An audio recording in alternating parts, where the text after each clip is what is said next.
Have you guys heard of this? So it looks like Bankrate is reporting that the number of single women homeowners continues to surpass the number of single men homeowners. What Bankrate is reporting is saying that despite women bringing in lower incomes than men, a pricey housing market, and an increasingly expensive mortgage, women are still the second largest group of home buyers and have been since 1981. Also say that women will definitely sacrifice more than men when it comes to saving down for their down.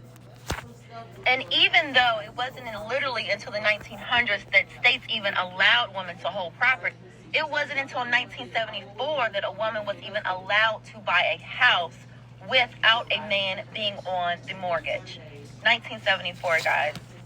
And a survey at Bank of America released in 2022 said that 65% of single female prospective home buyers said they'd rather not wait to buy a home, and 30% of women who already own homes bought when they were single. So what do you guys think of this? I want to say that I think it's amazing, right, that women are owning homes. I think it's amazing anyone that wants to own a home, wants to invest in themselves, wants to invest in their future. It's amazing. But let me I just want to say that let's give a different thought in why maybe men are not such in a hurry, right, to have a home. I always think that men are simple. Men want to weigh up the options. Yes, having a home, you have already kind of like an investment kind of thing. You already have having properties is a good way to build a financial, stability, but it's also a way to hurt you, right? And men see that. Men are simple, so really the only reason, or one of the biggest reasons for men to buy a home is for a family. Men don't see like, oh, I need to buy a home for myself, which a lot of women do, i.e. single women. Men see it as, I want to buy a home for my family, my wife and kids, not for myself. If I'm going to be by myself, I'd rather just live a simple, more carefree life, right? When you rent, you don't have to worry about so much about the property, okay? Or, if you lost out on investment or things like that. Also, check this out. This is an article by from Bloomberg by like some female writers, okay? So no sexism there, I guess. Just saying that, yeah, there is a rise in female-owned properties. Along with the rise in female-owned home, right? There is a rise in more foreclosures. And the logic is that on average, right, they spend 2% more on the purchase of home and get 2% less return on their investment. So they make less than men, okay, and they spend more than men on these properties. So you're not getting necessarily the return on your investment. And men think about, okay, I don't need a home right now, so why am I going to spend a lot more when I'm getting a lot less, when I don't really need it right now? Okay, that's a man's logic. Again, I'm not saying that it's bad for anyone to own a home. It's great, right? I'm just saying that, you know what? Yes, it's great that there is a rise in female-owned homes, but honestly, yes, women will risk more than men, but again, it's the risk. Men don't see the point in that risk because men, in general, would want to buy homes for their family. Women, they want to buy a home for themselves. They're not thinking about, oh, I want to buy a home for a man. No. So that's kind of the difference, right?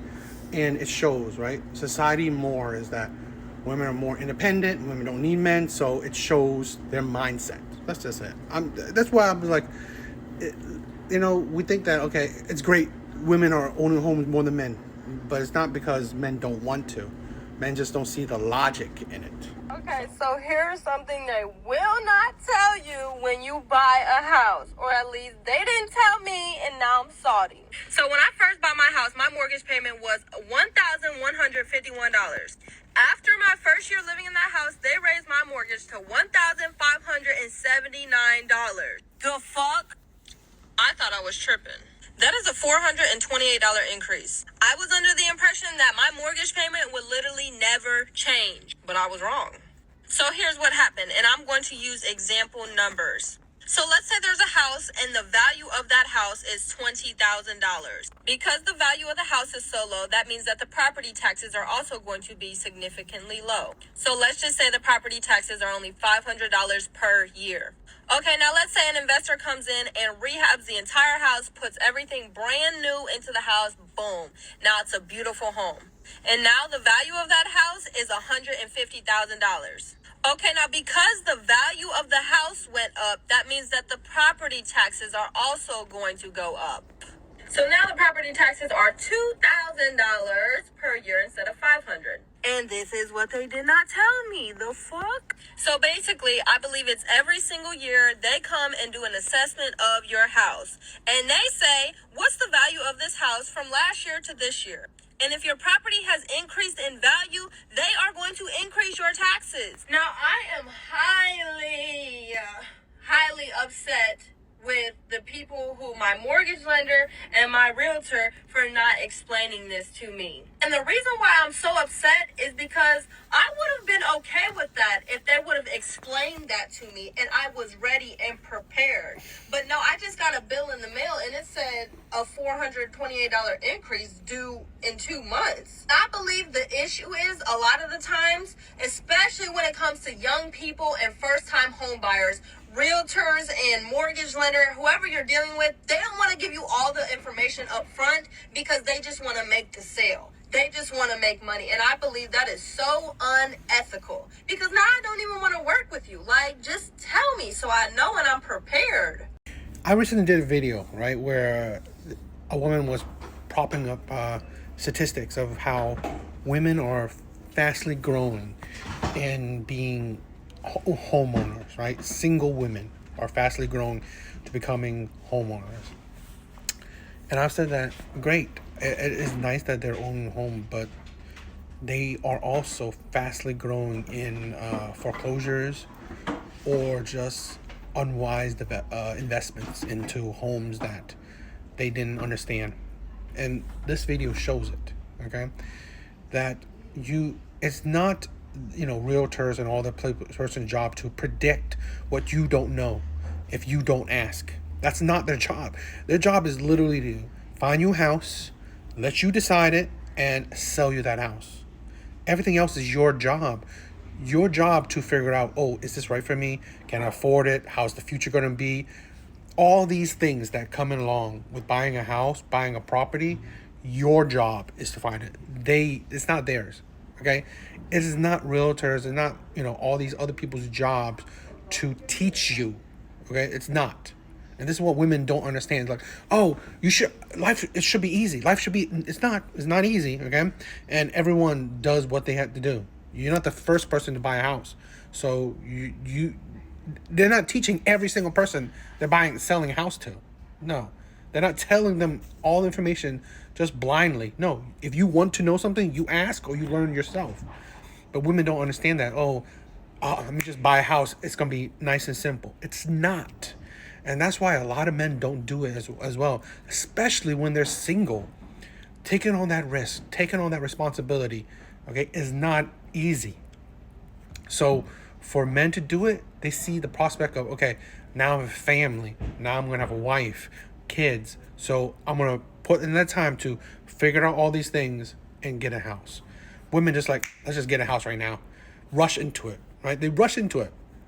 One of the things, they rush into buying houses that are, they're buying houses at a higher price, okay? And this is a thing, right? None of the things that they don't prepare for.